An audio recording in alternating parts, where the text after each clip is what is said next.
Oke. Assalamualaikum warahmatullahi wabarakatuh. Bismillahirrahmanirrahim. Alhamdulillah.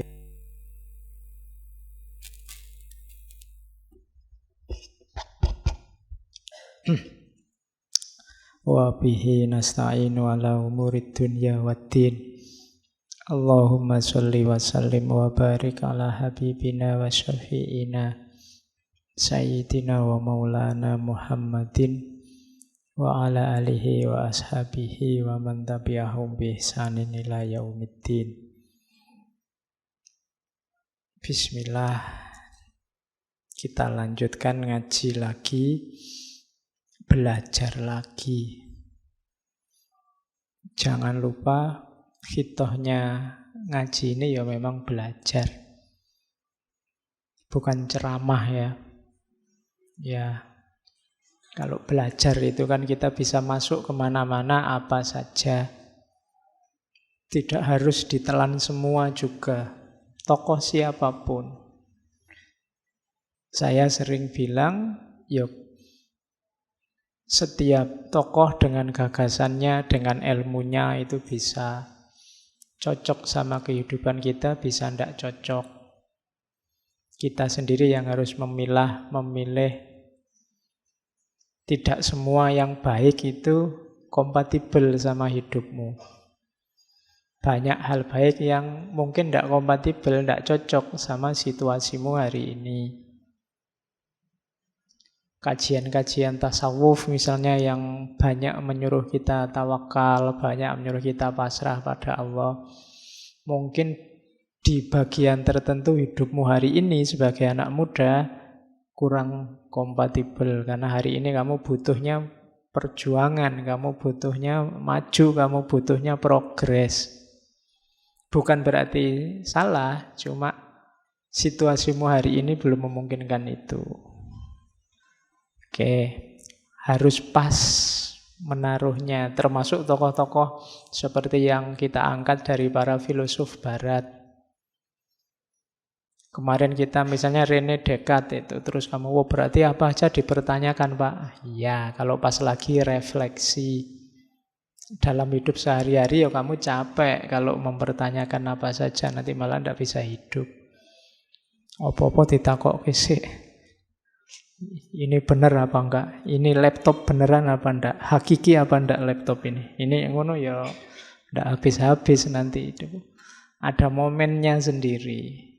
Cari ruang dan waktunya yang pas. Termasuk malam ini beliau Albert Camus. Ya, mungkin lidahmu gatel pengen mocok kamus gitu aja lho Pak. Ya, lebih mantep. Ya wis ndak apa-apa sing yang penting yang dimaksud orang itulah kan gitu. Ya. Ya, beliau ini termasuk filosof abad 20 karena lahir 1913. Nanti meninggalnya masih muda, 1960. Berarti usianya berapa? Sekitar 46-47 tahun. Masih muda tapi karyanya besar, pengaruhnya luar biasa dalam tradisi filsafat barat khususnya.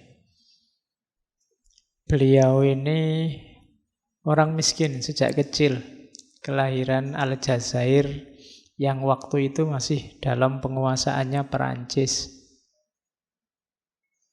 Jadi sejak kecil miskin, sakit-sakitan.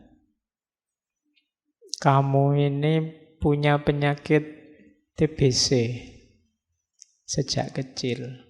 Ya. Ya meskipun itu gambarnya ngerokok.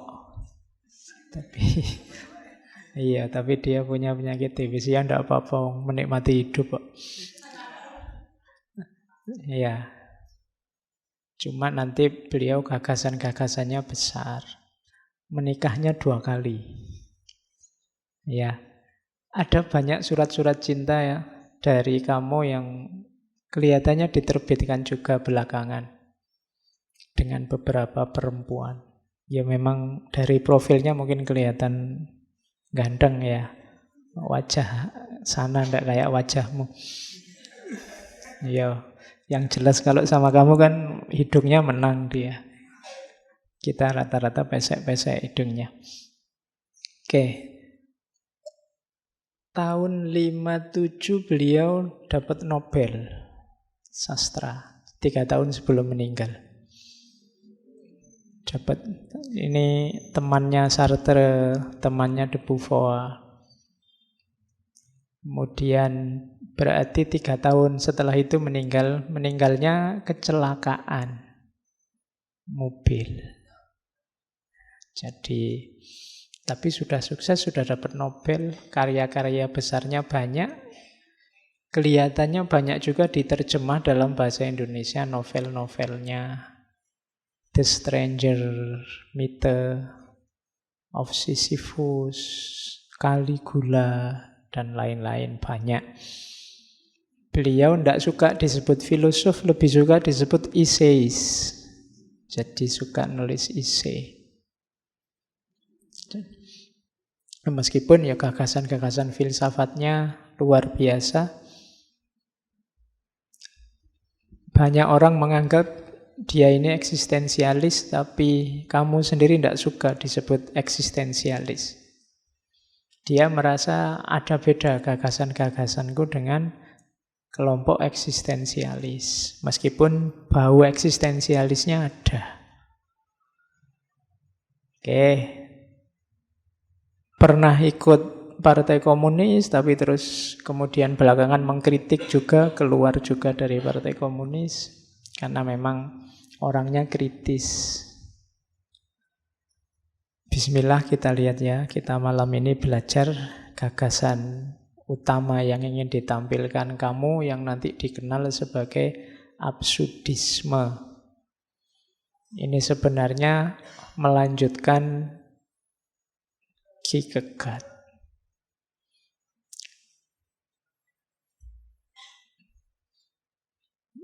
Saya awali dari pidatonya waktu dapat Nobel. Katanya kamu, with what feeling can I accept this honor at a time when other writers in Europe are condemned to silence, and even at a time when the country of my birth is going through unending misery. Perasaan apa yang harus aku terima, yang harus aku rasakan saat menerima kehormatan ini di saat yang sama banyak penulis lain di Eropa yang tidak boleh ngomong, dibungkam. Dan bahkan saat ini negaraku, tempat kelahiranku sedang mengalami sakit yang tidak berakhir. Karena saat itu dijajah oleh Perancis, Aljazair. Dari kalimat ini kelihatan seperti apa pergolakan jiwanya seorang kamu. Hidup yang sejak kecil susah, sakit-sakitan, tanah airnya juga mengalami penderitaan yang luar biasa, kemudian jerat kehidupan modern yang nanti ada kapitalisme, ada macam-macam, termasuk banyak penulis yang terpaksa tidak boleh ngomong atau tidak bisa ngomong. Zaman itu kan banyak. Di Indonesia dulu kan ada itu kan larangan-larangan. Tidak boleh nulis, tidak boleh ngomong, tidak boleh mengungkapkan gagasan. Yang boleh ini, yang itu tidak boleh. Dulu kan biasa semacam itu. Dan itu yang diprihatinkan oleh kamu. Apa gunanya penghargaan ini? Saya harus ngomong apa? Mau ngomong terima kasih, alhamdulillah, bersyukur, atau ngomong apa? Itu kan membingungkan situasinya. Oke, itu pengantarnya. Sekarang kita lihat. Langsung ke tema utama, absurditas. Katanya kamu, at any street corner, the feeling of absurdity can strike any man in the face. Dimanapun di sudut-sudut jalan, feeling of absurdity, merasa absurd itu bisa menampar wajah siapapun. Merasa absurd itu merasa hidup ini tidak jelas ya. Itu merasa absurd. Hidup ini mau apa sih? Itu merasa absurd. Aku kayak gini ini buat apa sih? Itu merasa absurd kamu. Tidak jelas. Coba bertanya, apa tujuan hidup ini? Apakah hidup ini ada maknanya atau tidak? Gunanya apa aku di alam semesta ini? Kamu akan jatuh pada absurditas, katanya kamu. Jawabnya susah, terus tidak jelas. Para filosof sebelum kita itu sudah mati-matian pengen jawab. Tapi tidak ada jawaban tuntas. Jawaban-jawaban itu hanya hebat di teori, hebat di buku-buku.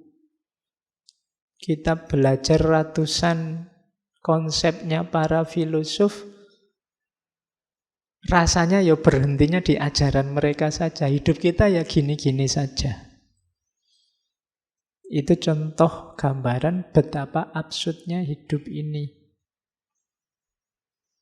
Coba kamu tanya, kenapa kamu ngaji?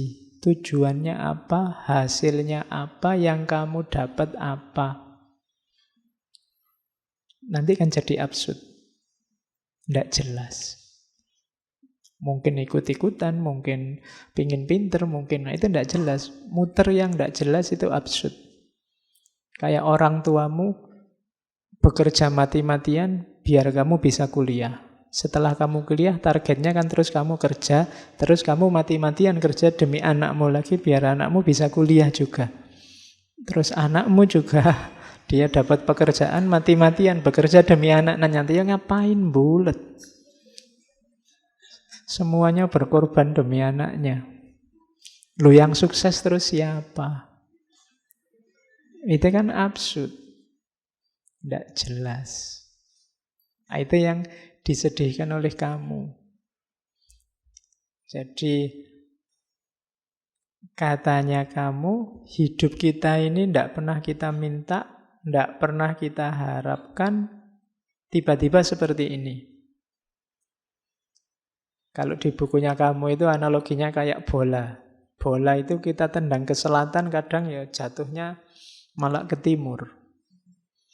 Apalagi yang main timnas. Ayo, sudah diramal kalah, menang. Diramal menang, kalah, bingung. Loh, tapi memang hakikatnya permainan bola kan begitu. Dan hidup kita kan juga begitu. Kita merancang kayak gimana, hasilnya apa.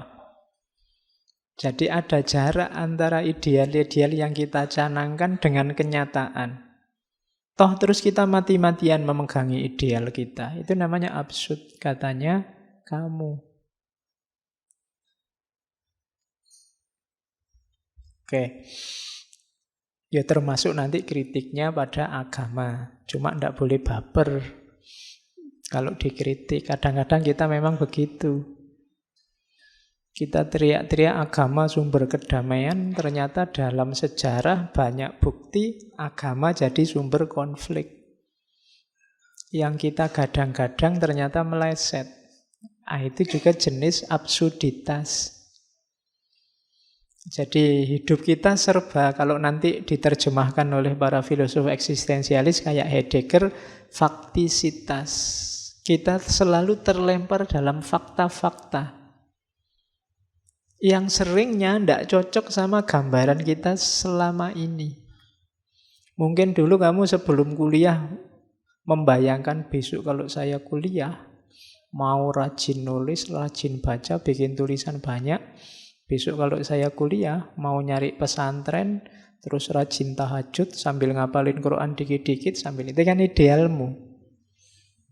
Begitu kuliah, yo kamu rasakan sendiri sekarang kan. Itu ada jarak antara teori-teorimu dengan kenyataan hidupmu. Katanya kamu, absurd itu konfrontasi antara dunia yang irasional dan kerinduan yang hebat akan kejelasan yang panggilannya menggema di kedalaman hati manusia. Dunia ini katanya kamu ndak serapi yang kamu pikirkan. Cuma kita selalu ingin menjelaskan dunia ini secara mutlak, secara pasti, secara rapi. Dan kita gegeran demi itu. Konsep A tawuran dengan konsep B mengkritik konsep C gegeran sama konsep D. Semuanya konsep, kenyataannya beda. Dalam hidup ternyata tidak sesederhana yang diteorikan di konsep-konsepnya para filosof. Kamu tetap ingin mengejar makna hidup. Kamu kan gitu, mahasiswa-mahasiswa yang agak apalah gitu kan. Ini saya pencarian, Pak. Ini kan, itu pun kalau ditanya detail ya bingung. Kamu itu nyari apa? Caranya gimana? Kalau nyari itu kan ukuran kamu sudah nemu itu apa? Itu kan harus jelas. Tapi begitu dijelaskan, aslinya tidak begitu, Pak. Mesti gitu. Kenapa? Itulah hidup. Katanya kamu, hidup itu memang absurd. Nah, oke, terus kamu menjelajahi gagasan-gagasan para filosof sebelumnya. Kira-kira apa ada makna yang absolut itu? Dan dia tidak nemu. Meskipun dulu René Descartes teriak-teriak, ayo dicari sampai yang kebenarannya paling pasti. Wong kamu tidak ngerti René Descartes juga bisa hidup enak, bisa ketawa-ketawa. Berarti apa? Tidak operatif, tidak fungsional. Maka katanya kamu tidak. Cirinya hidup ini absurditas. Jadi ketidakpastian. Oke, makanya di awal tadi saya bilang ya, siap-siap cari wadah yang pas untuk gagasan ini. Kamu salah wadah nanti jadi kacau. Terus, absurd itu apa? Ya, absurd itu dari bahasa Latin, absurdus, yang artinya tuli atau bodoh. Yang seperti rumusannya kamu tadi, konflik antara kecenderungan manusia untuk mencari nilai dan makna dalam hidup melawan kenyataan bahwa tidak mungkin orang bisa ketemu makna dan nilai pasti mutlak hakiki dalam hidup. Bukan tidak mungkin secara logik katanya kamu, tapi tidak mungkin secara human. Kenapa? Kita ini manusia. Kalau pakai bahasa agama mungkin manusia itu terbatas. Tidak mungkin dia ketemu yang tidak terbatas, yang mutlak, yang ultimate. Humanly impossible. Secara manusiawi tidak mungkin, tidak cuma secara logika. Jadi nanti akhirnya dikenal aliran absurdisme.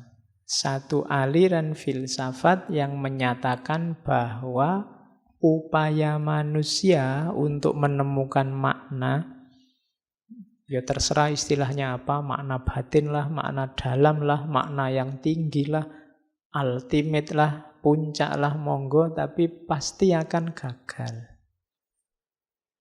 Tidak akan ketemu. Sehingga sifatnya absurd.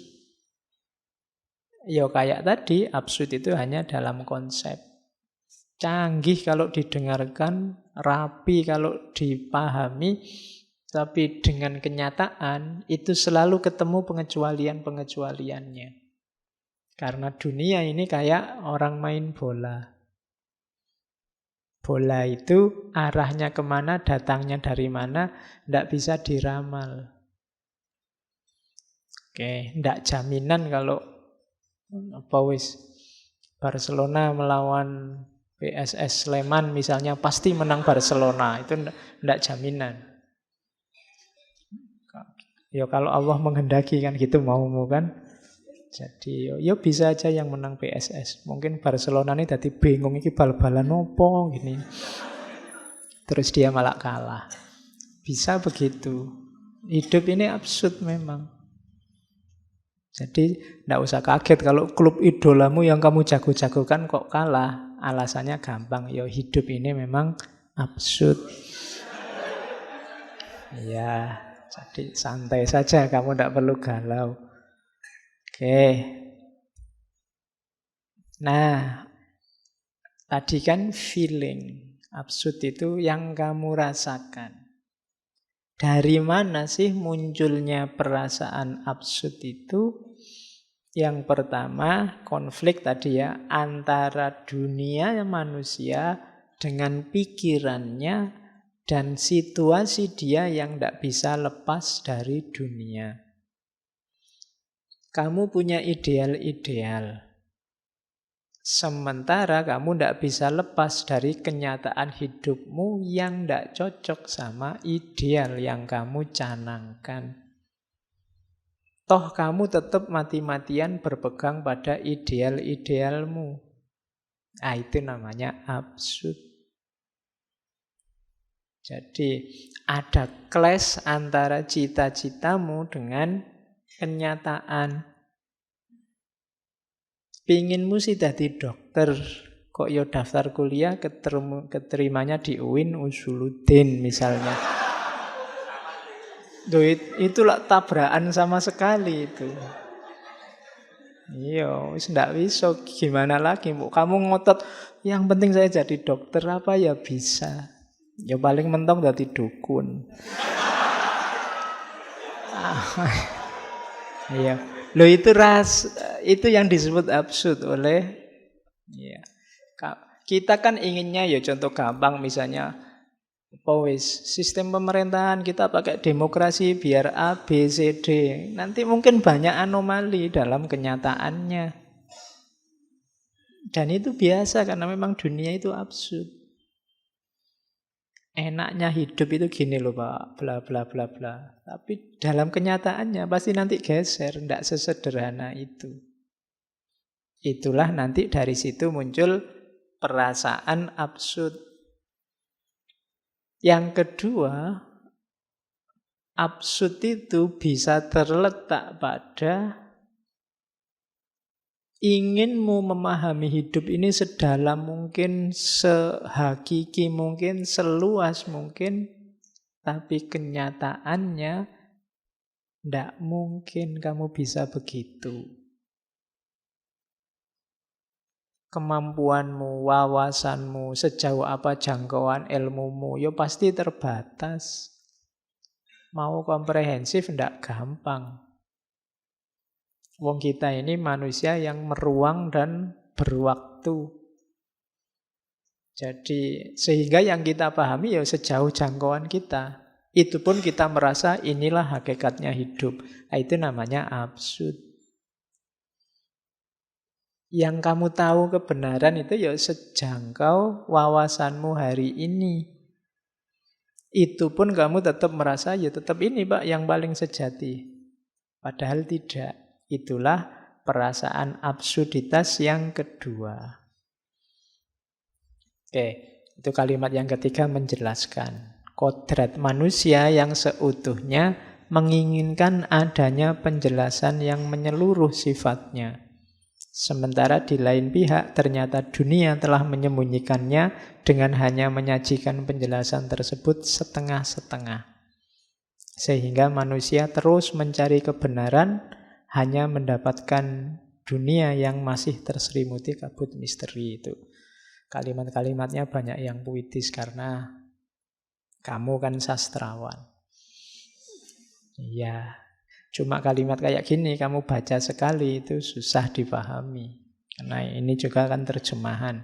Ya intinya yang tadi bahwa dunia ini misteri. Tidak bisa ditebak hanya oleh satu teori. Begitu kamu tebak A, besok dia ganti jadi B. Begitupun kadang-kadang kita ngeyel, pokoknya harus A. Sehingga yang terjadi apa? Absurditas. Kan banyak di antara kita yang terlanjur terikat oleh ideologi, oleh pandangan, oleh aliran, oleh perspektif. Sehingga kadang-kadang meskipun buktinya menunjukkan bahwa perspektif kita salah, kita tetap ngeyel dengan perspektif kita. Itu contoh absurditas. Oke. Terus, yo misalnya kamu lihat teh ini. Misalnya teh ini sebenarnya manis, biasanya manis. Terus begitu kamu rasakan, mungkin takmirnya lupa ngasih gula, terus lu itu pahit lo itu. Enggak, Pak. Teorinya tetap teh itu manis. Loh, wong saya merasakan sendiri pahit. Oh, itu Bapak yang keliru. Jadi sekarang kan begitu orang. Jadi buktinya jelas, tapi kamu tetap gandolan, kamu tetap pegangan teorimu, perspektifmu yang selama ini kamu anggap benar. Itulah absurditas. Oke. Nah, itu ada quote-quote tentang absurditas yang saya ambil beberapa dari kamu. Misalnya ini absurd. Banyak orang belajar tentang kebahagiaan itu apa, diperoleh dari mana, isinya apa. Padahal katanya kamu, you will never be happy if you continue to search for what happiness consists of. Kamu tidak akan pernah bahagia kalau kamu terus mencari apa sih kebahagiaan itu. Kenapa? Selama kamu mencari, ya kamu akan sumpek dalam pencarianmu. Jadi sepanjang kamu mencari, kamu tidak akan pernah bahagia. Sama kayak, you will never live if you are looking for the meaning of life. Kalau kamu hanya sibuk mencari makna hidup, lah kapan kamu hidup? Itu yang dimaksud absurditas. Jadi, kita selama ini kan apa yang kamu lakukan? Mengejar kebahagiaan, Pak. Lalu ngapain? Ya bahagialah saja. Kalau kamu mengejar kebahagiaan, kamu tidak akan ketemu kebahagiaan, kamu ngejar terus. Wong dia tidak hilang misalnya. Tinggal kamu nikmati saja. Sama kayak hidup tadi. Kamu kok repot banget nyari maknanya apa, artinya apa, hakikatnya apa. Mbok sudah hidup gitu aja kan selesai. Nah, itu maunya kamu. Itu contoh betapa absurdnya kita. Bahkan kadang-kadang katanya kamu nobody realize. Tidak banyak orang yang sadar bahwa banyak orang menghabiskan sangat banyak energi untuk jadi normal. Itu kan dikritik. Untuk jadi orang biasa saja, jadi manusia yang normal, itu kadang-kadang kita menghabiskan banyak sekali energi. Banyak orang yang menghabiskan daya, tenaga, waktu, pengen jadi apa? Pengen jadi manusia yang sejati, Pak. Manusia yang sejati aja kok repot-repot. Ya mbak, kamu hidup aja sebagai manusia selesai. Tapi energi kita habis untuk mengejar cara jadi manusia yang normal. Kayak SpongeBob itu kan ada ketika dia pengen jadi normal malah sumpek sendiri. Iya, jadi usahamu untuk jadi orang normal itu membuatmu jadi aneh. Harus ya kamu biasa saja jalani hidup seperti adanya sudah normal. Tapi kan kamu terus bikin standar-standar tentang kenormalan. Normal itu gini loh Pak, orang waras itu gini. Dan kamu kejar itu. Jadi energimu banyak habis untuk sesuatu yang tinggal kamu jalankan. Oke, itu kritiknya kamu. Itu ada yang ketiga saya bawa. Manusia selalu jadi korban dari kebenarannya. Begitu dia mengakui satu kebenaran, begitu dia memeluk satu kebenaran, maka saat itu juga dia memasang belenggu dalam hidupnya. He cannot free himself from them. Itu blundernya manusia. Hidup dalam absurditas. Oke, kita selama ini berputar-putar hanya untuk kembali ke ranah normal. Mencari makna hidup yang sejati. Wong hidup tinggal dihidupi, selesai. Ingin jadi normal, yuk kamu nggak usah ngapa-ngapain, itu sudah normal. Tapi kamu nambah-nambah ideal sendiri, nambah-nambah standar sendiri yang bikin hidupmu susah. Itulah absurdnya manusia. Bikin aturan-aturan sendiri, nanti kalau sudah direpotkan oleh aturan, gegeran sendiri. Terus setelah itu aturannya dihapus sendiri, bikin aturan baru lagi gantinya, terus gegeran lagi, terus dihapus lagi, ganti. Kan selalu begitu. Energi kita habis dalam absurditas. Nah, itu kritiknya kamu. Terus nanti dia menggambarkan hidupnya manusia itu lewat mitologi Yunani. Jadi ada dewa namanya Sisyphus. Sisyphus ini putra Raja Aeolus. Oke, dia ini rada nakal. Banyak melakukan kejahatan, tapi terus dihukum oleh dewa-dewa, oleh Zeus, dimasukkan neraka. Di neraka pun dia masih nawar. Satu ketika dia ingin, mbok sekali-sekali saya main ke bumi. Masa disiksa terus, nggak bosan mau nyiksa saya. Nah, terus dikasih cuti sebentar ke bumi. Cuma begitu ngalami indahnya bumi lagi, dia nggak mau kembali. Oh, lebih enak di bumi daripada disiksa di neraka, ya mesti wae. Dia tidak mau kembali. Wah, dewa-dewanya semakin marah, akhirnya dikasih hukuman yang paling menyakitkan. Hukumannya itu mendorong batu ke atas. Batu ini kalau sampai atas akan jatuh ke bawah lagi. Kan kayak gunung itu dia gelinding ke bawah lagi, harus diambil lagi, dinaikkan lagi.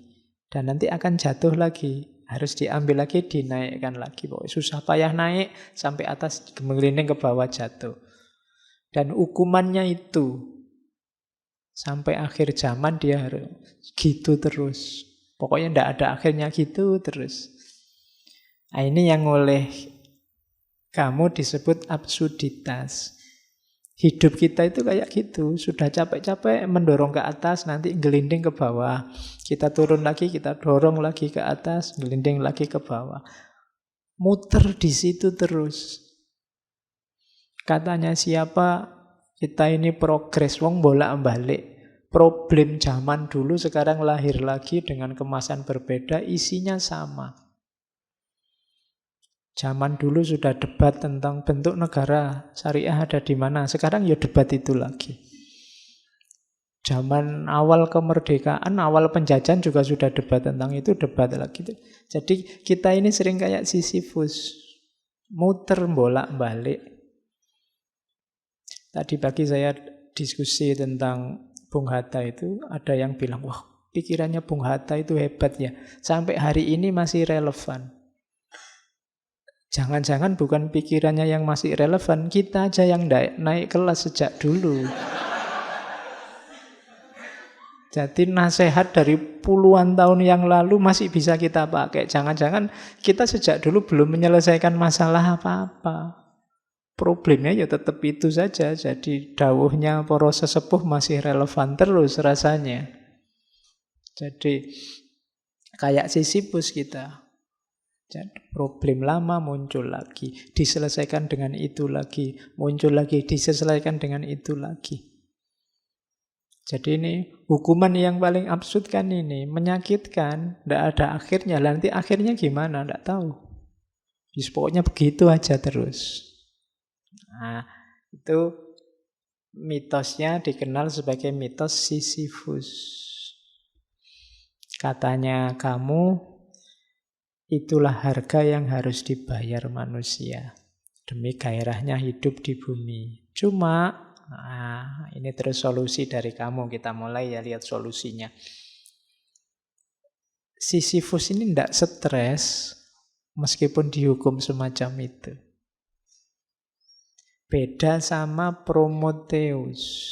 Prometheus itu dewa juga yang dihukum juga kayak Sisyphus. Cuma Prometheus ini diikat di atas gunung, terus nanti ada burung pemangsa datang, merobek-robek perutnya, terus perutnya hancur, burungnya pergi, yang hancur utuh lagi. Nanti didatangi burung lagi, dimakan lagi, terus burungnya pergi, utuh lagi. Itu hukumannya Prometheus. Jadi perutnya itu habis, ada lagi, habis, ada lagi. Mungkin yang stres malah burungnya. Dia harus bolak-balik, sudah dimakan ada lagi, dimakan ada lagi. Cuma kabarnya kalau Prometheus ini dia stres. Dia pinginnya aku mati saja daripada gini. Beda sama Sisyphus. Sisyphus ini meskipun dihukum seabsurd itu, dia menikmati. Di gambarannya kamu, dahsyatnya Sisyphus, dia masih bisa tersenyum. Bayangkan Sisyphus ini bahagia. Ayolah kalau cuma ngangkat batu, ayo. Jatuh, ya diangkat lagi. Jatuh lagi, ayo diangkat lagi. Gitu aja kok dibikin repot. Ya. Jadi itu solusinya dari kamu, nanti kuncinya di situ. Oke. Nah, makanya pertanyaan besarnya kamu tentang Sisyphus itu kalimatnya bagus. Should I kill myself or have a cup of coffee? Kalau aku sumpek kalau hidup ini absurd, terus apa aku harus bunuh diri atau ayo ngopi saja? Loh, kan sekarang kan kamu sering pakai ini, alah daripada sumpek ngopi aja yuk. Kan gitu. Jadi iya sih, hidup ini absurd, hidup ini sumpek, hidup ini ruwet. Ngopi aja yuk, ngapain dibikin ruwet. Makanya pertanyaannya kamu, should I kill myself? Apa aku harus bunuh diri? Kan enggak toh? Meskipun hidup ini absurd, hidup ini rumit, hidup ini sumpek, nikmati saja. Kan bahasa lainnya itu. Jangan stres, jangan sumpek. Nah, jadi kalimat ini boleh kalian tulis besar-besar di kamarmu. Kamu kan sering sumpek. Ya, kalau kamu sumpek masuk kamar, aku harus bunuh diri apa ngopi saja. Ya. Nanti mau ngopi, loh kok duitnya habis, bunuh diri saja. Ya. Oke. Nah, katanya kamu, ya memang ketika berhadapan dengan absurditas, orang kan ketemu 3 hal ini. Ada orang yang putus asa, terus suicide, bunuh diri. Bagi kamu ndak, bunuh diri itu pengecut. Ndak berani menerima tantangan. Jadi langkah pertama sangat tidak direkomendasi. Jadi jangan bunuh diri eman-eman. Ya kan, masih banyak yang bisa dimanfaatkan dari dirimu dalam hidupmu, macam-macam. Jangan bunuh diri, maknai sendiri hidupmu, ndak apa-apa. Yang kedua, banyak juga yang ini cuma katanya kamu kurang maksimal. Namanya leap of faith. Nyari sandaran. Ya, kalau bahasanya kamu, biasanya kan orang terus lari ke agama. lari ke kepercayaan. Itu bahasanya kamu bunuh diri filosofis. Bunuh diri filosofis itu, sudahlah aku ndak usah mikir ruwet-ruwet tentang hidup, wis pasrah saja. Itu namanya bunuh diri filosofis. Kamu halangi dirimu untuk jangan mikir lagi, jangan sumpek-sumpek lagi, jangan merancang-rancang apa-apa lagi, pasrah saja 100%. Nah, ini kalau menurut kamu namanya bunuh diri yang filosofis, yang dibunuh akalnya, yang dibunuh intelijensinya. Nah, itu juga tidak direkomendasi.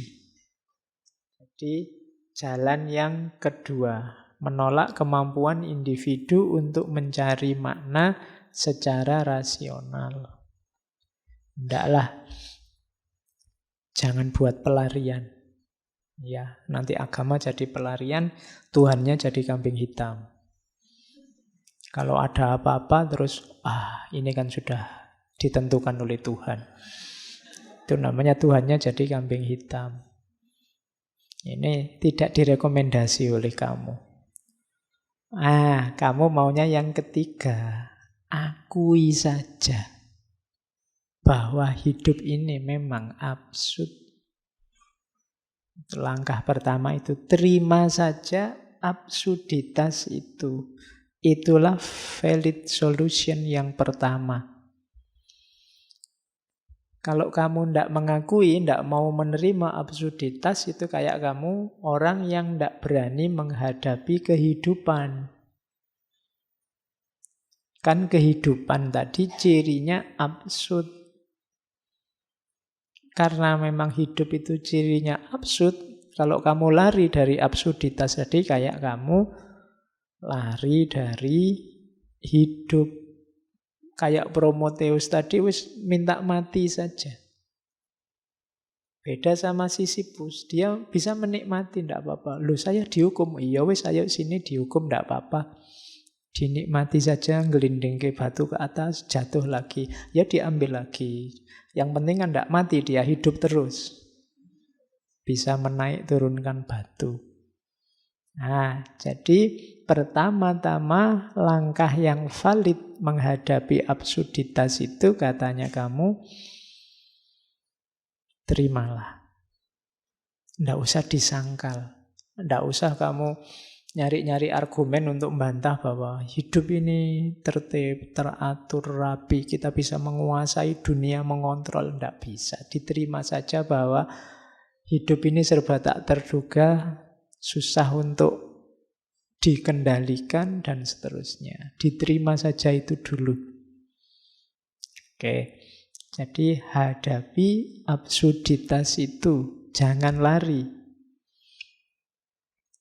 Lah terus gimana Pak? Hidup kita asal? Enggak. Setelah kamu terima bahwa hidup ini absurd dan kamu tidak nyari sandaran-sandaran untuk melarikan diri, maknai saja hidupmu versimu seperti yang kamu inginkan. Tanpa harus berpretensi bahwa ini loh makna terbaik, makna ultimate, makna puncak. Maknai saja hidup. Katanya kamu, manusia sepanjang sejarah itu kan berusaha menemukan makna hidup. Dan dia akhirnya jatuh di satu di antara dua. Hidup ini tidak bermakna, atau ada makna tapi dari realitas lebih tinggi dan kita hanya disetir saja. Katanya kamu dua-duanya tidak kondusif untuk hidup kita. Dua-duanya memposisikan kita jadi objek. Jadilah subjek sendiri dalam hidupmu. Ciptakan maknamu sendiri dalam hidupmu. Mungkin itu tidak objektif, tapi makna yang kamu ciptakan sendiri, versimu, itu membuat hidupmu sekarang jadi lebih berharga. Dan kamu tidak merasa kosong lagi, tidak merasa hampa lagi karena absurditas tadi. Tidak apa-apa, hidup ini absurd. Kalau hidup ini tidak karu-karuan, tak bikin makna versiku sendiri yang membuat hidup ini rasanya kayak karu-karuan. Rasanya kayak lurus, ada maknanya. Tapi makna versiku, tanpa harus merasa makna ini final, makna ini puncak. Di sini bau eksistensialismenya kelihatan. Jadi, eksislah jadi dirimu sendiri dengan makna yang kamu bikin sendiri. Tapi bukan makna hakiki, Pak. Ya ndak apa-apa. Yang penting begitu kamu punya makna, hidupmu kan berharga. Versimu sendiri. Setelah tadi kamu terima absurditasnya, bahwa hidup ini absurd, sekarang kamu beri makna. Lah nanti hidup ini tidak karu-karuan, Pak. Makna saya apa laku? Kalau besok makna saya nggak nyambung gimana? Bikin makna lagi. Ya, bikin makna baru lagi. Kalau sudah tidak cocok, ya ganti lagi. Dulu mungkin sebelum kuliah kamu, pokoknya Pak, saya maunya belajar. Pacaran, no way, misalnya. Ya, itu kan makna versimu. Tapi nanti mungkin semester 3 kok yo ada yang nyantol dan mau. Eman-eman ini kalau dilepaskan. Misalnya. Nah, ya contohnya kan gitu. Tapi kan dulu prinsip saya ini Pak. Ya diganti saja, apa susahnya sih?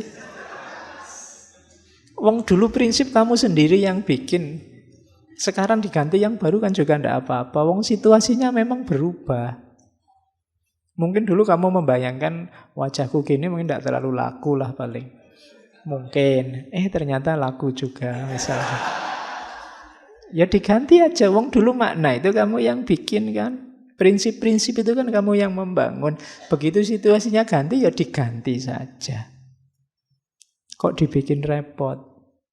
Kan banyak orang yang mati-matian. Tidak bisa pokoknya. Apapun yang terjadi saya tidak mau Pak pacaran. Ya kamu sumpek dewe. Energimu akhirnya habis untuk ngempet biar tidak pacaran tadi.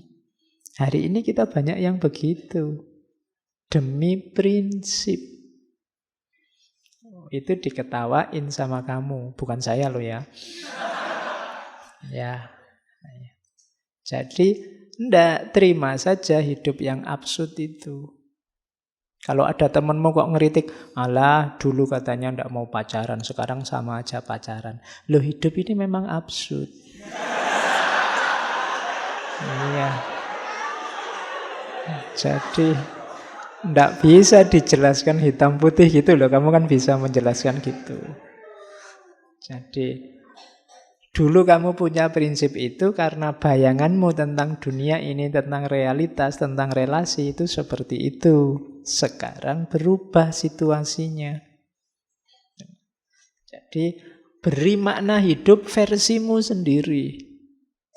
Jadi tidak usah terlalu terikat, saya bilang tadi terbelenggu oleh kebenaran yang kamu percayai, yang kamu bikin sendiri, sementara dia tidak nyambung dengan realitas. Jadi bikin makna versimu.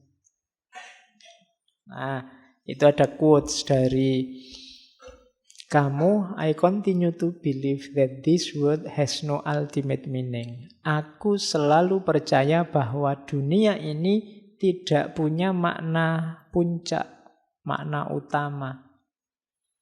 But I know, tapi aku tahu bahwa something in it has a meaning. Ada sesuatu di dunia ini yang bermakna. Apa yang bermakna itu? And that is man. Manusia. Because he is the only creature to insist on having one. Sebab manusia adalah satu-satunya makhluk yang bersikeras untuk punya makna. Iyalah.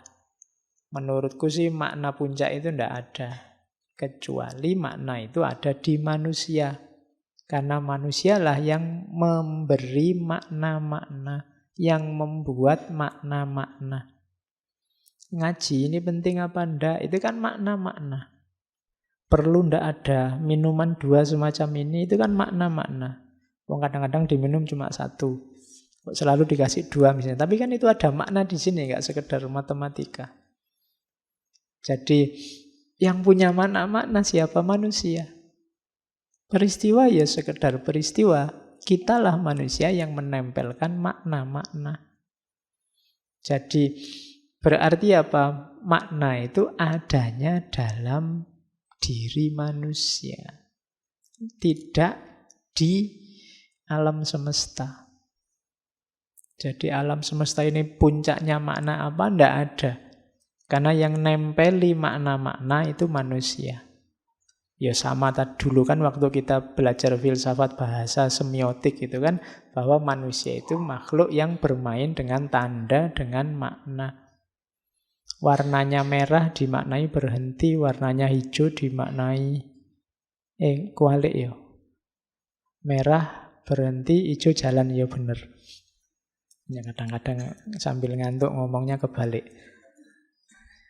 Cuma nanti dalam konteks yang berbeda, merah dimaknai berani, ya kan? Sementara kuning dimaknai kematian misalnya, putih juga ada orang meninggal misalnya. Itu kan yang ngasih makna manusia.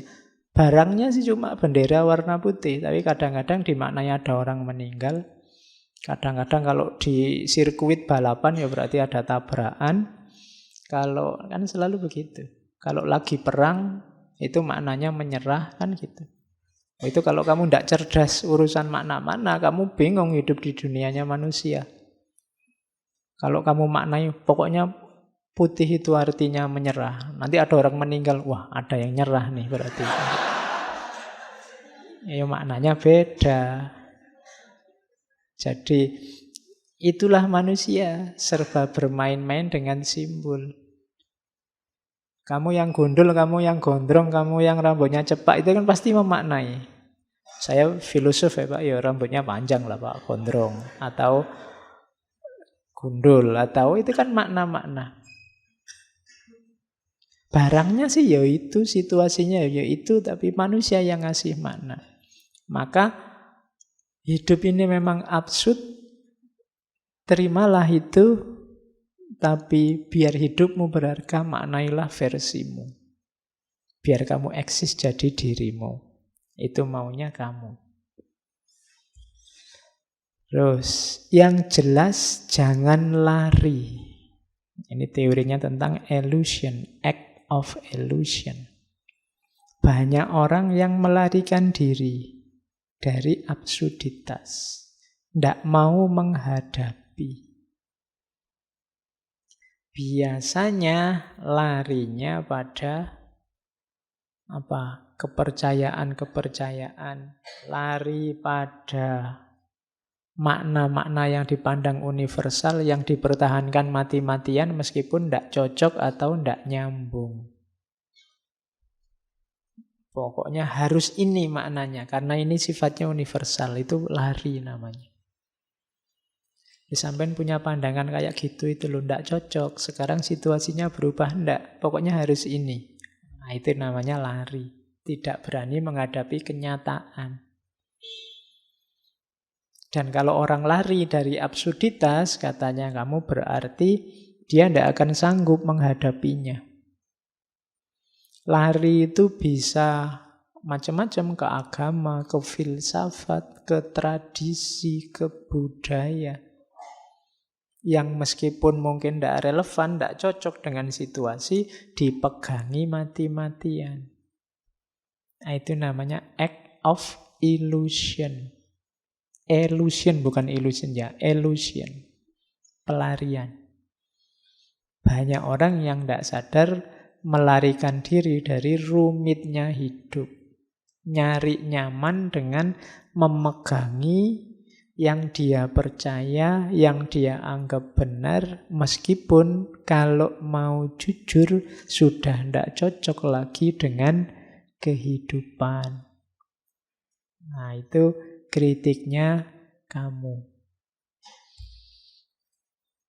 Nah, bebaslah. Itu tadi. Untuk kamu bisa memberi makna dalam hidup, berarti kamu harus bebas dari belenggu-belenggu yang selama ini menghalangi kemajuanmu untuk memberi makna. Bagaimana caranya, Pak, saya bisa memaknai hidup saya versiku sendiri? Syaratnya cuma satu, bebaslah. Freedom. Jadi freedom itu jalan paling pendek untuk orang bisa menerima absurditas. Nanti kamu memperkenalkan konsep acceptance without resignation. Menerima tanpa menyerah. Jadi menerima tanpa menyerah itu, iya, saya terima hidup ini absurd, tapi aku tidak akan menyerah menghadapi absurditas itu. Aku akan memberi makna. Aku akan merancang hidupku, memutuskan pilihan-pilihanku sendiri. Jadi disitulah kuncinya kebebasan. Rahasianya bebas itu apa? Berarti orang melepaskan diri dari kungkungan absurditas hidup untuk memutuskan memberi makna sendiri terhadap hidupnya. Itulah freedom. Ya tinggal kamu cermati hidupmu, kira-kira yang sangat membelenggu apa? Yang tidak relevan, yang kamu anggap benar dalam hidupmu apa? Yang tidak cocok apa? Dievaluasi. Jadi kalau Pak sudahlah Pak, biar jalan saja. Wong memang hidup ini absurd, biarkan saja saya ikuti absurditas itu, berarti namanya menyerah. Tidak boleh. Absurditas terimalah, tapi jangan menyerah. Ya kayak kamu misalnya berkaca terus, oh ya saya terima Pak wajahku kayak gini, tapi aku tidak menyerah. Ya tidak menyerah itu maksudnya kalau aku mau berjuang berusaha nanti hasilnya juga. Nah, itu namanya acceptance without resignation. Jadi menerima tapi tidak nyerah. Ya saya terima Pak IP saya jelek tapi saya tidak menyerah. Saya akan berusaha gimana caranya biar tidak DO misalnya.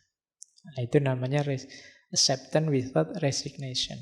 Atau kok seandainya DO, saya akan memaknai secara berbeda. Nah, loh iya, saya terima DO-ku tapi DO bukan segala-galanya misalnya. Loh iya, emangnya hidup ditentukan oleh IP ijazah kan tidak. Ya, yang nomor satu nasib. Oke. Nah, ya. Kalau pas nasibnya jelek terus, dimaknai saja sebagai tantangan. Kasih makna baru nanti. Oke. DO kan membebaskan dirimu dari banyak tanggung jawab. Loh iya kan? Cara membacanya begitu. Itu yang disebut pemaknaan. Jadi selama ini kamu dikejar-kejar, kamu tegang luar biasa. Wah ini sebentar lagi, sebentar lagi. Tapi begitu DO, alhamdulillah. Bebas aku sekarang, tidak mikir lagi. Wong ya sudah free. Nah, kan gitu. Itu namanya contoh pemaknaan. Jadi bebaskan dirimu dari banyak belenggu. Ada banyak topeng yang hari ini kamu pakai, setiap topeng membelenggu kepalamu. Nah, coba cek mana yang masih relevan, mana yang tidak. Kalau yang tidak relevan, ya lepaskan. Bikin makna-makna baru biar hidupmu berarti, berharga. Karena sejago apapun kamu, kalau hanya ikut-ikutan, tidak ada harganya. Kamu tidak eksis sebagai dirimu. Nyawanya teori eksistensialisme kan di situ. Dirimu berharga sebagai manusia, itu kalau kamu eksis sebagai dirimu. Bukan kerumunan tapi individual. Kamu sebagai apa? Ingin tampil sebagai apa? Itu kan eksis hari ini, itu kan kamu artikan tampil. Muncul sebagai apa? Nah, itu eksistensialisme. Di situ eksistensialismenya kelihatan dari kamu. Oke. The only way to deal with an unfree world is to become so absolutely free that your very existence is an act of rebellion. Satu-satunya jalan untuk berhadapan dengan dunia yang tidak bebas adalah menjadi sepenuhnya bebas. Sehingga hidupmu, keberadaanmu, hakikatnya adalah tindakan pemberontakan. Berontaklah. Yang diberontak apa? Ketidakbebasanmu. Ada banyak hal yang membelenggumu, bebaslah. Tindakanmu apapun kalau dasarnya tidak bebas, tidak ada nilainya. Saya orang baik, Pak. Kenapa kok kamu melakukan kebaikan? Dipaksa ya, Pak. Itu kan tidak ada nilainya. Orang tidak akan ngasih hadiah kamu, wong dipaksa. Kamu salah juga begitu. Kamu melakukan kesalahan, Pak terpaksa, Pak saya memperkosa. Lah kok bisa dipaksa, Pak? Ya. Itu kan juga ketika dipaksa kan nilai salahnya juga berkurang banyak. Wong kamu tidak bebas, milih sendiri. Kalau boleh milih, kamu tidak akan memperkosa. Tapi karena dipaksa, ya terpaksa diperkosa. Contoh gampangnya begitu. Sehingga hidupmu harusnya adalah act of rebellion. Tindakan pemberontakan. Kamu tidak berontak siapa-siapa. Berontak nilai-nilai yang mengungkung hidupmu, yang membuat dirimu tidak eksis sebagai dirimu, sehingga semua tindakanmu jadi tidak bernilai. Nilai satu tindakan itu antara lain syaratnya harus kamu bebas. Dalam fikih kan selalu kan, misalnya haji apa-apa syaratnya yang pertama balik, terus merdeka. Kan selalu ada istilah merdeka itu. Karena orang kalau yang tidak merdeka, tidak kena khitab. Tidak bisa kena hukum. Wong dia tidak merdeka. Yang dia lakukan hanya sesuai perintah. Dia tidak bebas menguasai dirinya sendiri. Kalau dulu konotasinya memang perbudakan. Tapi hari ini ada banyak hal yang memperbudakmu, cuma kamu tidak sadar.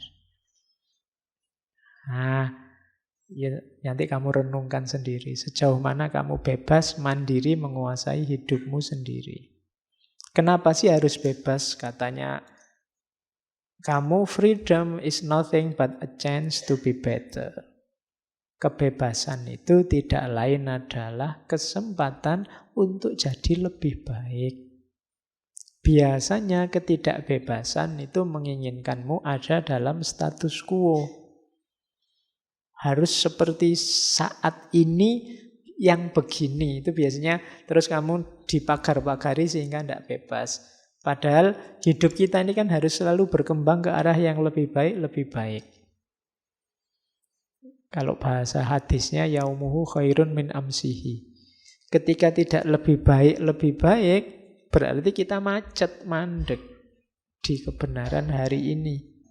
Yang mungkin sudah tidak relevan lagi di hari esok. Maka bebaskanlah dirimu biar kamu bisa jadi lebih baik dan lebih baik. Jadi berarti apa? Syaratnya untuk eksis, kemudian menghadapi absurditas itu adalah kebebasan dirimu. Tindakannya adalah tindakan pemberontakan. Terus, kamu, ini agak unik ya, dulu kita pernah ngaji tentang harapan. Kalau bagi Albert kamu, tidak usah berharap. Iya. Kenapa jangan berharap? Penolakan terhadap harapan berarti penolakan untuk percaya apapun melebihi yang ada dalam kehidupan. Jadi harapan itu katanya kamu bukan lawan dari keputusasaan. Orang punya harapan itu kan orang yang hidupnya di masa depan. Dia tidak hidup di masa kini. Itu cara melihatnya beda lagi sama kemarin-kemarin. Tapi perlu dipertimbangkan. Jadi orang yang terlalu banyak harapan, pokoknya tiap hari berharap terus, itu kan biasanya hari ini juga nggak ngapa-ngapain. Yang ditunggu besok.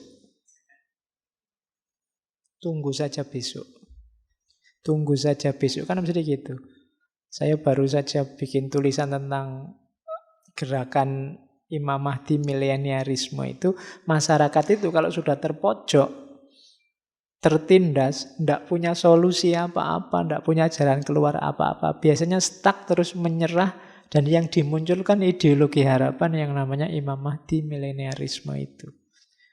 Wis ndak apa-apa sekarang sumpek, besok tunggu saja Imam Mahdi datang, semuanya akan dibalas.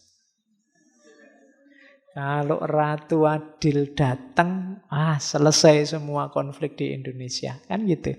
Itu logika orang yang sudah kepepet, sudah menyerah. Memimpikan datangnya Ratu Adil.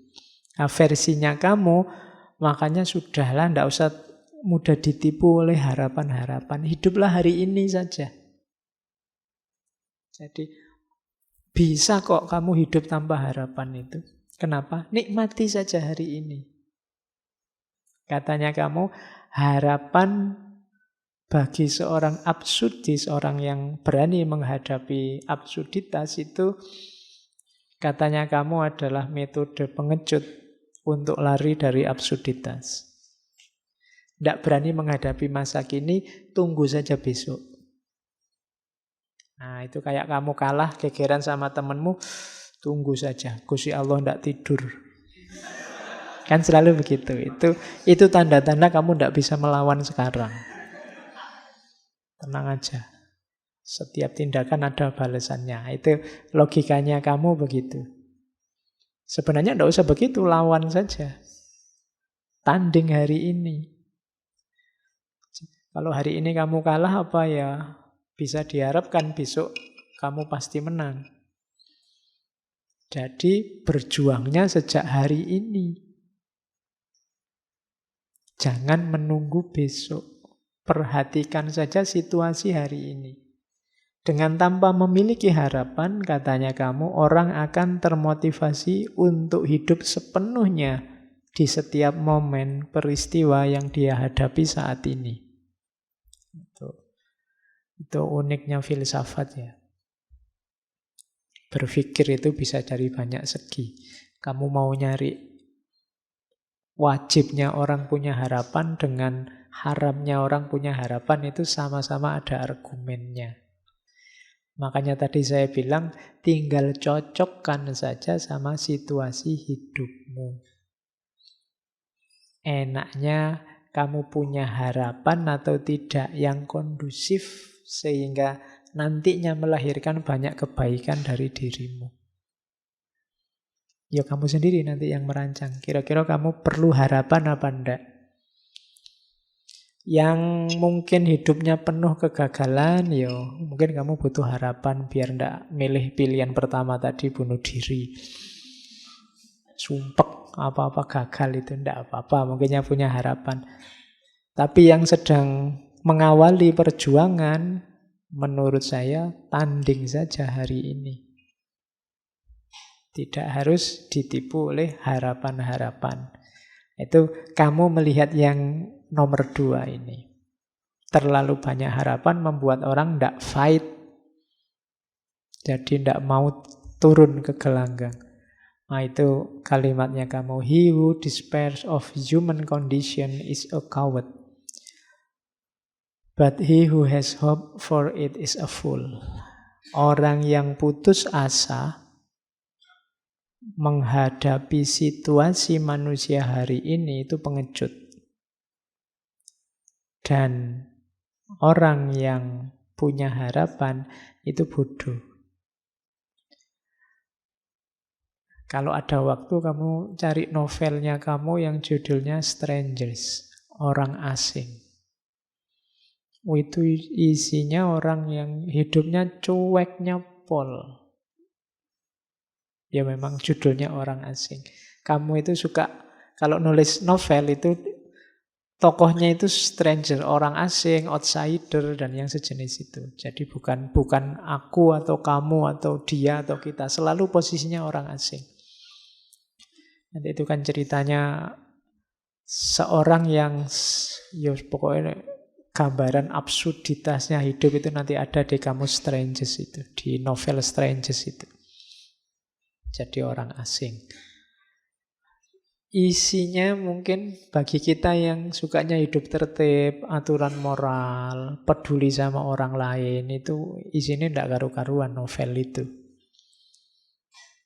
Wong cerita ibunya meninggal aja di bagian awal itu. Ibuku meninggal, tapi tidak tahu juga sih meninggalnya jam berapa, lupa juga sih. Pokoknya kalimatnya jenis-jenis itu, jadi orangnya cueknya luar biasa.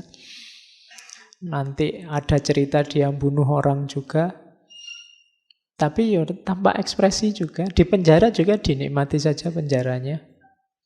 Itu kan absurd. Hari ini kan banyak absurd-absurd semacam itu kan. Penjara untuk menghukum orang. Tapi ya bagi yang sangat miskin mungkin penjara lumayan bisa makan gratis. Itu kan absurd. Nanti yang sangat kaya penjaranya mewahnya luar biasa. Kos-kosanmu tidak ada apa-apanya sama penjara-penjara itu. Iya, kalau disuruh tuker mungkin mending kamu yang di penjara sana, yang di penjara suruh tidur di kos-kosanmu. Dia mesti tersiksa luar biasa. Lah iya kan? Loh itulah absurdnya hidup. Gitu loh. Kamu semacam itu pun kamu kan tidak merasa terpenjara. Kamu kan nggak pernah mengeluh, wah aku terpenjara di kos-kosan, kan tidak ada. Padahal mungkin kos-kosanmu ngalah-ngalahi penjara. Tapi koruptor-koruptor tertentu itu kan ya penjaranya mewahnya luar biasa. Ada kulkas, ada TV, ada itu. Itu kan yang disebut absurd. Loh, gimana orang bisa kapok? Kalau namanya hukuman tapi hukumannya menyenangkan. Nah, itu kan absurd. Tapi tenang saja, jangan putus asa menghadapi situasi. Barang siapa putus asa, dia pengecut. Nah, ya semoga Pak besok lebih baik. Ah, itu harapan. Kalau harapan berarti bodoh. Itu kan kalimatnya begitu. Dia bodoh. Berarti apa? Taklukkan kalau ada situasi tidak beres hari ini, ayo dibereskan. Jangan nunggu besok. Jangan berharap besok. Sekarang. Kalau berharap besok kan ya, apalagi besok-besoknya kita itu kan bisa panjang rentangnya. Ya, saya berharap Indonesia ini nantinya lama-lama jadi negara adil dan makmur. Loh, jangan nunggu besok. Ayo berjuang sekarang biar Indonesia ini adil dan makmur. Itu maunya kamu. Oke. Makanya gunakan jurus ini, teori ini, konsep ini di ruang dan waktu yang pas. Awas keliru. Terus, kalau ini yang pemberontakan tadi ya. Jadi ada quote bagus dari kamu yang ini mungkin nyindir René Descartes dulu. I rebel, therefore I exist. Aku memberontak, maka aku ada. Iya. Loh, kalau kamu manut saja, ya memang kamu tidak eksis. Eksis itu kan tidak sama dengan hidup. Yo kamu ada ya, tapi kan tidak eksis sebagai dirimu. Untuk kamu eksis sebagai dirimu, kamu harus memberontak. Yang diberontak apa? Situasi absurd dalam kehidupanmu. Beri makna versimu. Belenggu-belenggu yang tadi membuatmu hidup secara tidak sadar dalam kungkungan, dalam cengkraman, kelompok aliran, ideologi, gagasan, kebenaran, itu kan semua membelenggumu yang tidak mesti relevan. Berontaklah, kemudian pilihlah yang relevan, beri makna hidupmu yang positif, maka I rebel, therefore I exist. Aku memberontak, maka aku ada. Ya, itu. Kalau dulu kan cuma berpikir, aku berpikir maka aku ada. Tapi kalau berpikirnya kerumunan, hanya ikut-ikutan orang lain, kamu masih belum ada. Dirimu masih belum muncul. Munculnya dirimu itu kalau kamu eksis sebagai dirimu. Nah, ini Albert kamu. Oke. Terus. Nah, pertanyaan besarnya kan terus ada di sini. Tentang moralitas. Tapi kan kita hidup ini butuh akhlak, Pak. Butuh moralitas, Pak. Biar tertib. Iya. Orang absurd itu bukan orang yang anti moral. Bukan orang yang immoral. Tapi kalau dalam istilahnya kamu, dia lebih ke amoral. Ini susah ya membedakan. Amoral itu tindakan yang netral, tidak ada hubungannya sama moral. Kalau immoral itu tindakan yang berlawanan dengan moral. Saya minum itu mungkin amoral, tidak ada hubungannya dengan moral. Oh, haus ya minum biasa aja.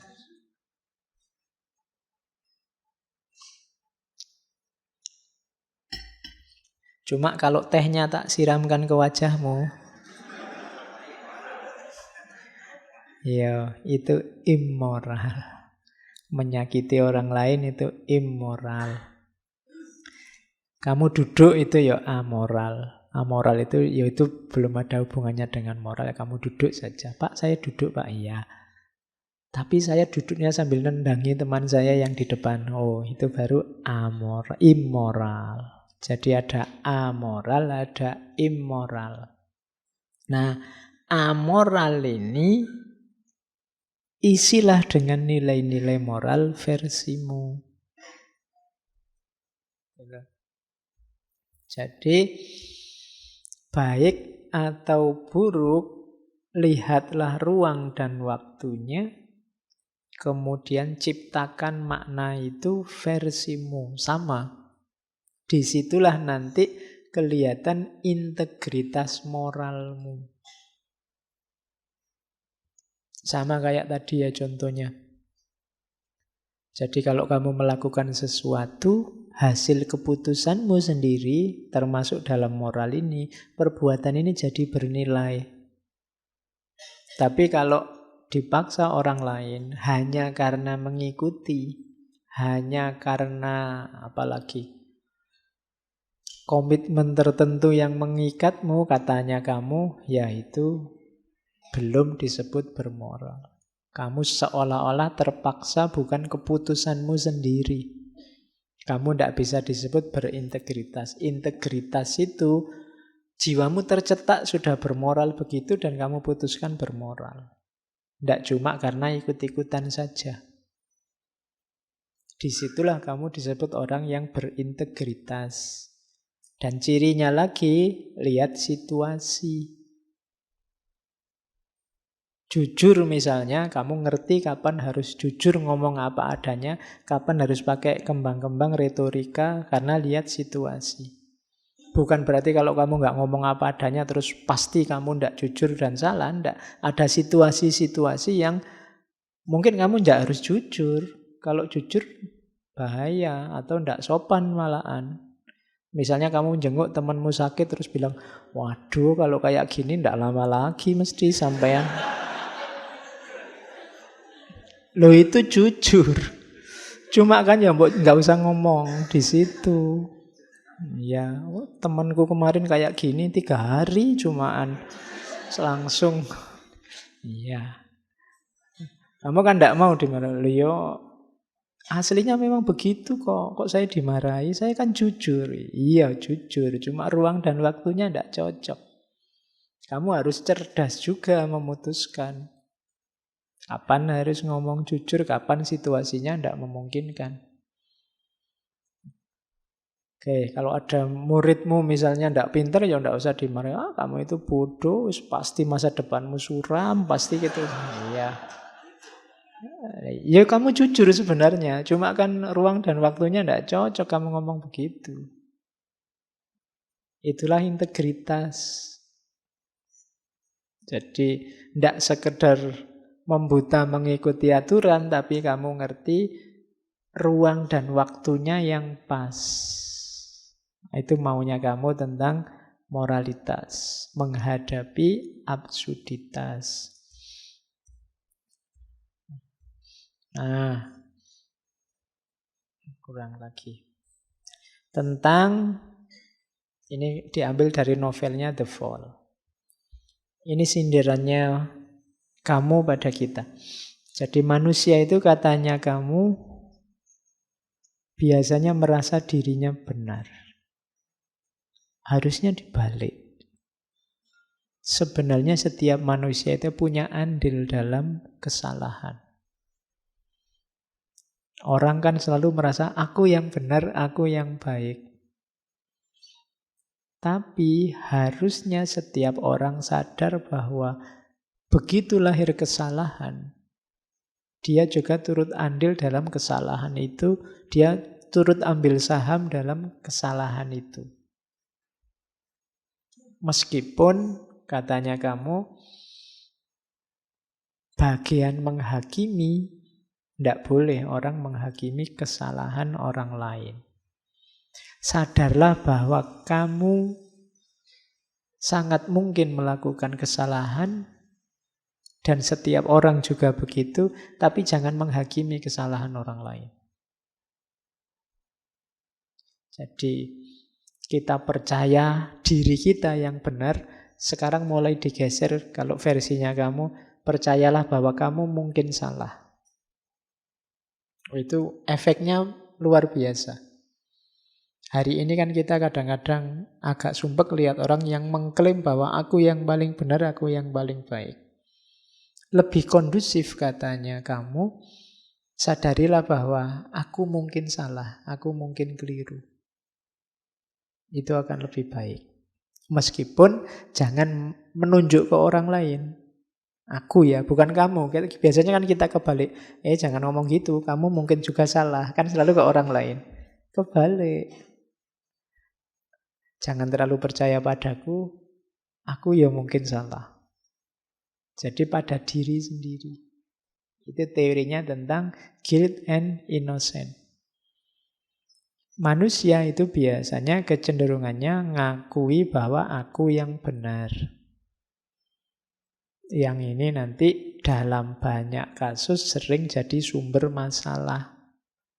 Karena aku merasa aku benar, terus kamu juga merasa kamu benar, itu kalau yang dipercaya sama ternyata isinya beda, yang terjadi kan konflik. Beda dengan mentalnya dibalik. Aku mungkin salah. Kamu juga merasa aku juga mungkin salah. Oke, dalam pergaulan kan lebih kondusif. Aku yang salah. Oh enggak, aku yang salah. Aku yang salah. Gegeran. Gegeran lagi ya akhirnya. Ya hidup ini memang absurd ya. Jadi iya, disuruh ngalah akhirnya gegeran gara-gara saling ngalah. Oke. Nah, katanya kamu ini, we are all exceptional case. Setiap manusia, kita semua itu adalah kasus khusus. Jadi ini edisi terbatas. Setiap orang merasa dirinya istimewa, bahasa lainnya itu. Tidak ada loh orang itu yang kalau disuruh jujur aja dia pasti merasa aku ini istimewa loh. Aku ini luar biasa loh. Aku ini siapapun dia. We all want to appeal against something. Terus selalu protes tentang sesuatu yang tidak cocok dengan kebenaran yang dia yakini. Jadi ini bahasa lainnya, manusia itu merasa istimewa dan selalu komplain Yang ketiga, each of us insists of being innocent. Selalu merasa dirinya benar. Bahkan demi 3 hal ini kadang-kadang yang disalahkan bisa manusia seluruhnya atau surga dan Tuhan. Dalam rangka apa? Menunjukkan bahwa aku ini khusus, aku ini harus dibela, aku ini bersih. Orang biasanya itu yang dia rasakan. Jarang orang merasa, saya ini biasa-biasa aja kok Pak. Itu biasanya basa-basi kalau ada orang ngomong gitu. Kamu ingin dianggap istimewa dengan bilang saya biasa-biasa saja. Jadi setiap orang adalah edisi khusus. Jarang orang yang merasa dirinya, oh saya itu jelek kok Pak. Enggak. Pasti kamu merasa istimewa. Yo, pasti selalu ada embel-embelnya. Kamu kalau menyebut dirimu jelek kan biasanya ada embel-embel. Yo, jelek-jelek gini Pak, saya itu kan mesti ada belakangnya. Enggak pernah saya jelek titik. Pasti jelek-jelek ini kan sih gitu. Jadi selalu edisi khusus. Ya makanya kalau ada yang tanya, kamu ganteng apa jelek? Oh, kalau saya sih ganteng enggak, cuma limited edition. Enggak ada lagi yang kayak saya misalnya. Nah, itu kan setiap orang merasa istimewa. Dan biasanya selalu komplain. Itu bahasanya Quran kan, innal insana khuliqa halu'a. Manusia itu komplain terus. Jadi appeal against something. Terus merasa benar, merasa bersih. Feel innocent at all cost. Bahkan untuk demi semua tadi, keistimewaan dirinya, kebersihan dirinya, kadang-kadang menyalahkan semua orang. Atau bahkan bentuk ekstrimnya sampai menyalahkan surga kalau di situ. Ya menyalahkan Tuhan. Ini maunya Tuhan gini, mau apa lagi? Kan begitu. Itu namanya nyalahkan Tuhan. Takdirnya Tuhan begini, mau apa lagi? Yang disalahkan Tuhan. Jadi cirinya itu tadi tentang guilt and innocent, bahwa manusia itu kebanyakan merasa dirinya bersih. Bahayanya di situ. Terus, ini kritiknya pada abad 21. Kenapa sih muncul absurditas-absurditas tadi? Sebenarnya kuncinya adalah pada modernisme.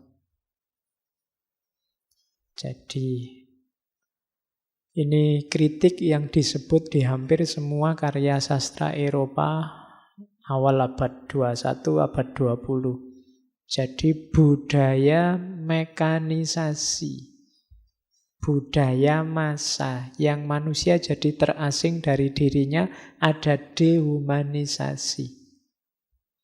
Katanya kamu, kita ini produk dunia otomatis. Kita ini kayak robot. Disitulah sumbernya absurditas. Kita ini kayak robot, kalau sudah diprogram A, yo A. Padahal hidup ini tidak sesimpel itu. Ada peristiwa demi peristiwa dinamis berubah-ubah, sementara kita terlanjur A dan A terus. Sehingga ideal yang kita hayati sering tidak nyambung dengan hidup sehari-hari. Dari mana berarti itu munculnya? Mekanisasi hidup. Hidup kita ini monoton.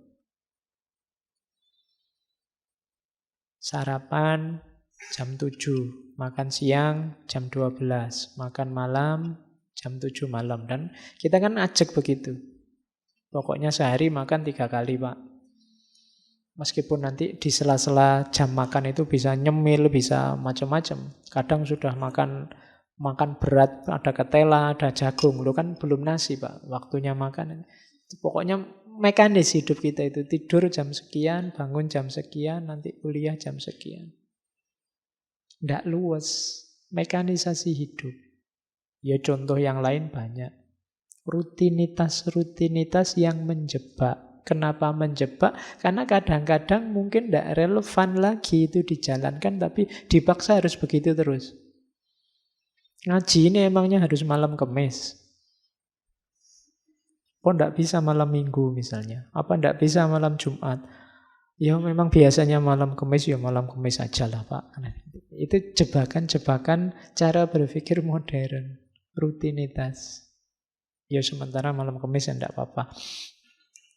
Kapan-kapan diganti. Oke, tapi ini contohnya. Ini yang bikin hidup jadi absurd. Kamu mempertahankan idealmu yang sudah tidak relevan lagi dengan situasinya. Oke. Nah, ini cara untuk jadi eksis saya ambil dari salah satu suratnya kamu. Kalimatnya bagus-bagus. My dear, tuh, yo, sayang. Yo, kalau kita kan sering pakai kalimat sayang sekali. Kenapa Indonesia sepak bola itu nggak menang-menang? Karena begitu mau ngegolkan ndak gol, kata komentatornya, sayang sekali. Iya, wong ndak gol malah disayangi. Oke. Ya, katanya kamu ini in the midst of hate, di tengah-tengah kebencian, kutemukan dalam diriku cinta yang tidak terkalahkan. Di tengah-tengah air mata, kutemukan dalam diriku senyum yang tidak terkalahkan. Di tengah-tengah kekacauan, kutemukan dalam diriku ketenangan yang tidak terkalahkan.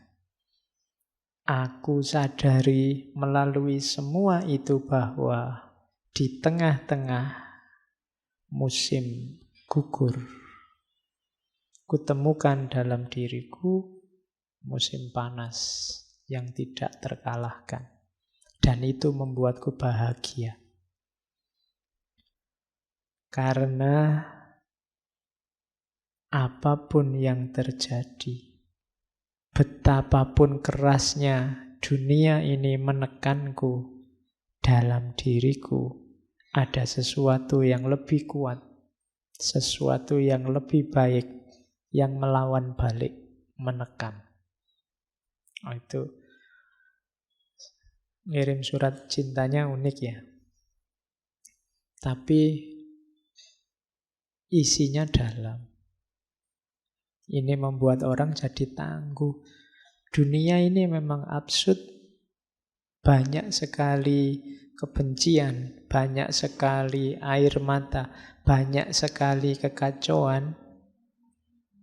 Tapi tidak usah khawatir kalau engkau manusia yang sejati, dalam dirimu ada cinta yang tidak akan bisa dikalahkan oleh kebencian. Ada senyum yang tidak akan bisa dikalahkan oleh air mata. Ada ketenangan yang tidak akan bisa dikalahkan oleh kekacauan. Apapun tekanan dunia padamu, engkau lebih kuat, maka engkau bisa menekan balik dunia. Jangan mau ditekan. Caranya gimana? Tekan balik. Nah, jadi hidup kita adalah perjuangan saling menekan antara kita dan dunia. Menanglah, eksislah jadi dirimu, jangan tenggelam dalam absurditas tadi. Nah, itu nasihatnya kamu dari surat ini. Kalau ini juga dari buku hariannya. Temukan makna, sisihkan melankolia dari kesedihan. Keluarlah jalan-jalan. Jangan di kamar saja, jangan sumpek saja. Ayo keluar. Tidak harus satu perjalanan yang romantik di taman, tapi muncullah seolah-olah ada satu momen spektakuler, bertabur bunga dan keharuman, lalu satu sosok imajinatif yang luar biasa membawamu ke dunia lain. Keluarlah kamar, bayangkan sudah semua orang menyambutmu, bayangkan kamu disambut dengan bunga-bunga, bayangkan aja, enggak apa-apa. Iya. Jadi jangan mengurung diri terus di kamar.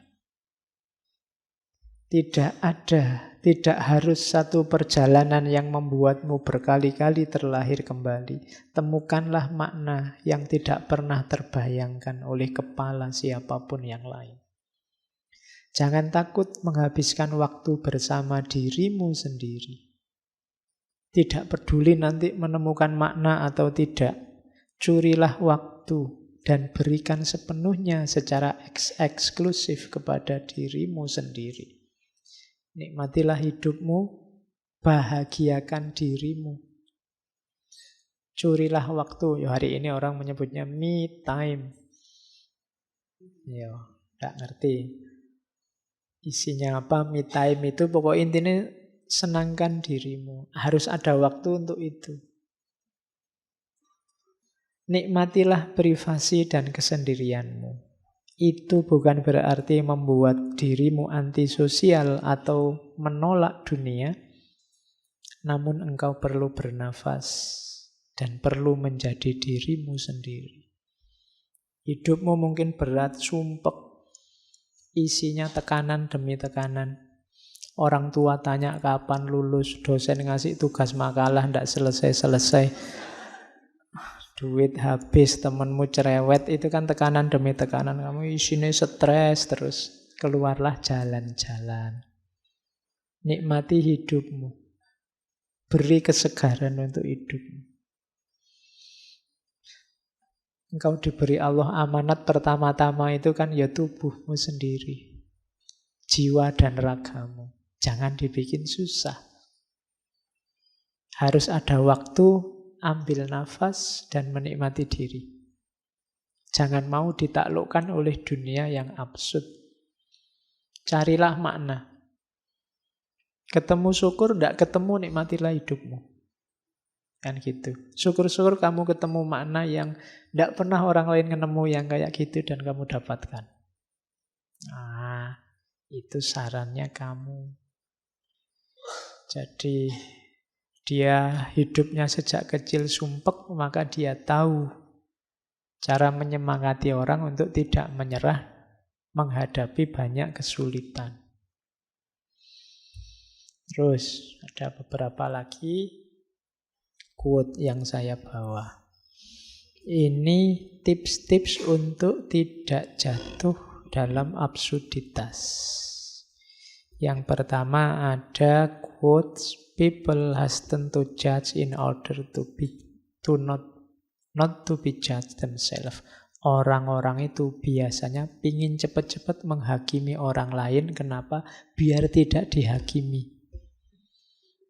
Makanya kamu tidak harus terlalu galau kalau dituduh orang macam-macam, dihakimi orang tidak. Itu dia menghakimi karena biar bukan dia yang dihakimi. Orang itu kan hidup saling menilai, cepet-cepetan menilai. Begitu kamu dinilai dulu kan kamu terus down dulu, dia merasa menang. Jadi hidup ini rasanya kayak balapan menilai, balapan menghakimi. Siapa menghakimi siapa. Makanya kamu tidak harus terlalu kaget, terlalu galau kalau dihakimi orang, dinilai orang. Itu sebenarnya hanya biar dia tidak dihakimi duluan. Nah, itu katanya kamu begitu. Jadi santailah. Jangan panik. Makanya kayak di yang kedua itu, to be happy, we must not be too concerned with others. Kalau ingin bahagia, jangan terlalu dipengaruhi, terlalu perhatian dengan orang lain. Ya setengah cuek lah pokoknya dalam hidup ini. Jangan terlalu galau dengan penilaian-penilaian orang lain yang tidak perlu. Wong mereka bukan dosenmu, bukan gurumu aja, tidak apa-apa. Penilaian mereka tidak harus terlalu menggalaukanmu. To be happy. Biar apa? Biar hidupmu bahagia. Hidup sekali jangan isinya hanya sumpek karena dinilai orang lain. Nah, itu hidup yang tragis. Termasuk yang ketiga, don't believe your friend when they ask you to be honest with you. Jangan percaya kalau ada temanmu menyuruhmu jujur pada mereka. All they really want, yang mereka inginkan sebenarnya adalah maintain the good opinion they have of themselves. Dia sebenarnya sekedar ingin meyakinkan bahwa diri mereka lah yang baik. Jadi kalau ada orang ngomong, "Mbok kamu jujur padaku," itu sebenarnya dia cuma ngomong, "Aku jujur, sekarang kamu jujurlah padaku." Jadi sebenarnya dia ingin meyakinkan dirinya bahwa aku ini sudah baik, sekarang tinggal kamu yang harus baik. Itu sama kayak menilai tadi, sebelum dinilai orang, dia menilai dulu. Nah, jadi kalau ada orang, "Mbok kamu jujur padaku," ya kamu duluan yang jujur.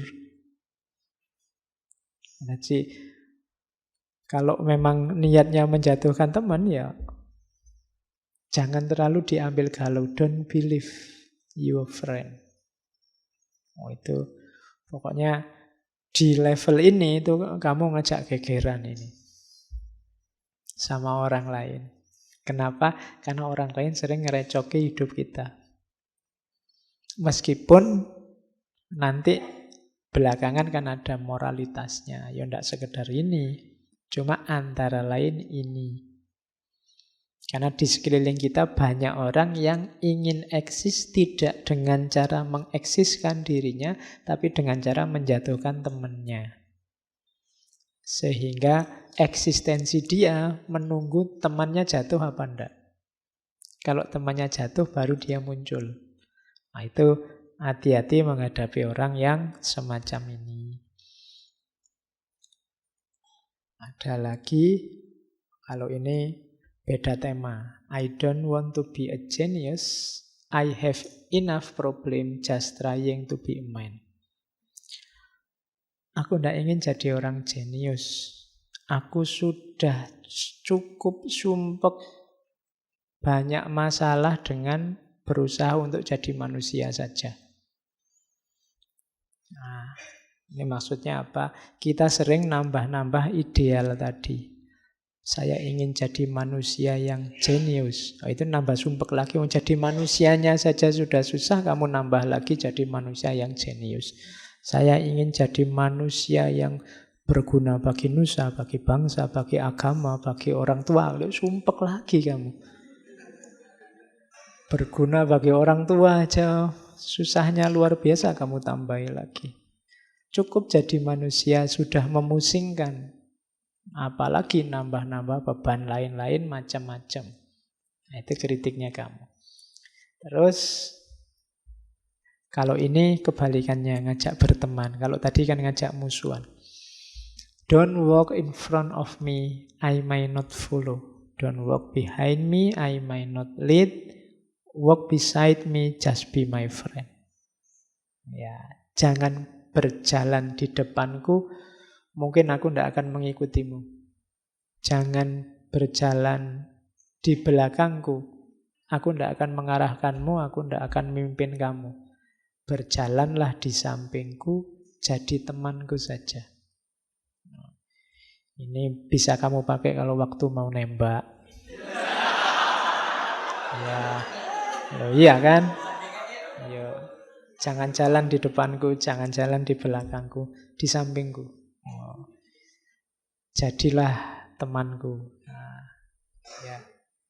Jadi, ya kan kalau ini kalimatnya teman kan ya memang teman saja. Ya, bukan yang lain.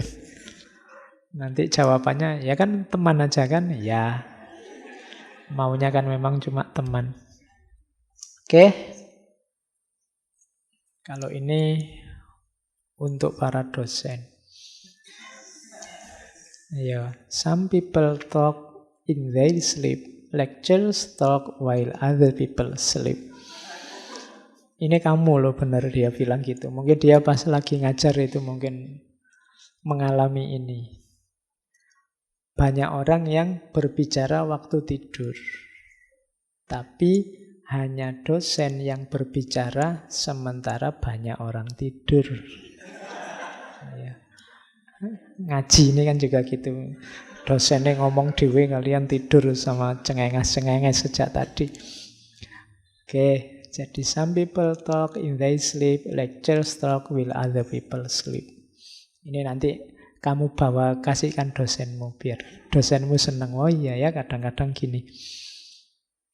Oke, saya kira itu untuk kamu. Wadahnya dicocokkan lagi saya bilang tadi karena ada 1-2 gagasan mungkin yang tidak relevan untuk hidupmu. Kalian pilih sendiri mana yang cocok, mana yang tidak. Oke, saya kira itu ya. Kita masih ada beberapa sesi sebelum Ramadan. Ya, mumpung menjelang Ramadan ya, temanya yang religius. Ya, yang agama-agama. Kita ngomong moralitas lagi aja lah. Anu saja ya, ke timur, ini kan di barat. Kita 1 bulan ini ada di barat. Timur. Oke. Ke ke Indonesia. Moralitas. Kita ambil yang populer ya, kita ambil Hamka. Buku saja kita ambil, nanti karena Hamka ini banyak, saya ambil bukunya Lembaga Budi. Kemudian setelah Hamka kita ke Jawa. Ajaran moral Jawa. Dulu sudah Wedotomo, besok kita ambil serat Wulangreh, Pakubuwono sekawan. Terakhir pas menjelang puasa, ya saya ngambil 3 ya karena khawatirnya nanti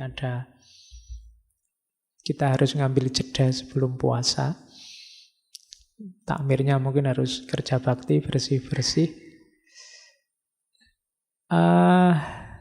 Kita tutup dengan Ghazali.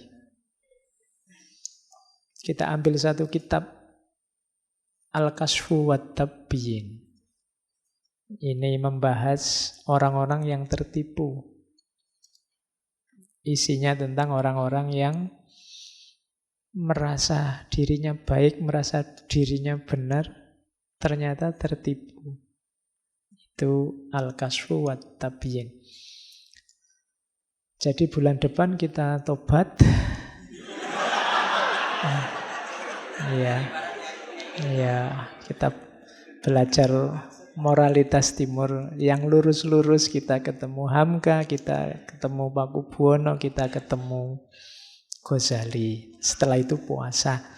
Ya nanti habis Idul Fitri kumat lagi, enggak apa-apa. Oke, saya akhiri sekian. Kurang lebihnya mohon maaf. Wallahul muwaffiq, wallahu a'lam bishawab. Wassalamualaikum warahmatullahi wabarakatuh.